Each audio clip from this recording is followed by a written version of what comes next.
Աշխարհի երկու խոշորագույն տնտեսությունների միջև դիմակայությունը կրկին թեժանում է։ Այն բանից հետո, երբ տարեսկզբին Վաշինգտոնն ու Պեկինը թվում էր համաձայնության էին եկել մաքսատուրքերի հրադադարի շուրջ, հիմա պարզվում է դա լռություն էր փոթորկից առաջ։ Կողմերը սկսել են մեկը մյուսի համար նավահանգստային նոր վճարներ սահմանել, ինչը դառնալու է ապրանքների թանկացման եւ աշխարհում տնտեսական նոր ցնցումների պատճառ։ Ամեն ինչ սկսվեց նախօրեին, միմյանց նավերի համար նոր վճարներ սկսեցին գործել։ Ի պատասխան փայտանյութի եւ կահույքի վրա սահմանած ամերիկյան մաքսատուրքերի, Չինաստանը խստացրեց վերահսկողությունը հազվագյուտ մետաղների արտահանման վրա։ Չինաստանը այս հակաքայլերով ընդհանրապես պաշտպանվում է, ցանկանում է, որ չոտնահարվեն չինական ձեռնարկությունների օրինական իրավունքներն ու շահերը։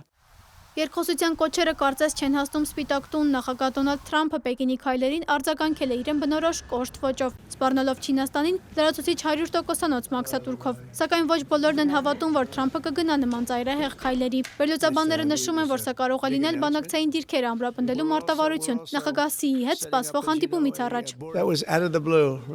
Անսպասելիորեն նրանք հանդես եկան այս ամբողջ ներմուծման եւ արտահանման գաղափարով, որի մասին ոչ ոք ոչինչ չգիտեր։ Պետք է սպասենք ու տեսնենք, թե ինչ կլինի։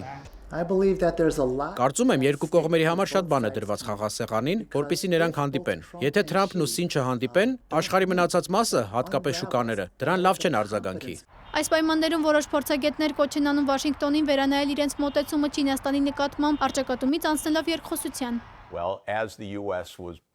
Երբ Ամերիկայի Միացյալ Նահանգները պարծենում էր իր համաշխարհային գերակայությամբ, Չինաստանը պարզապես շարունակում էր աճել։ Չինաստանը վտանգ չէ, խոսեք Չինաստանի հետ, համագործակցեք Չինաստանի հետ, վարեք դիվանագիտություն։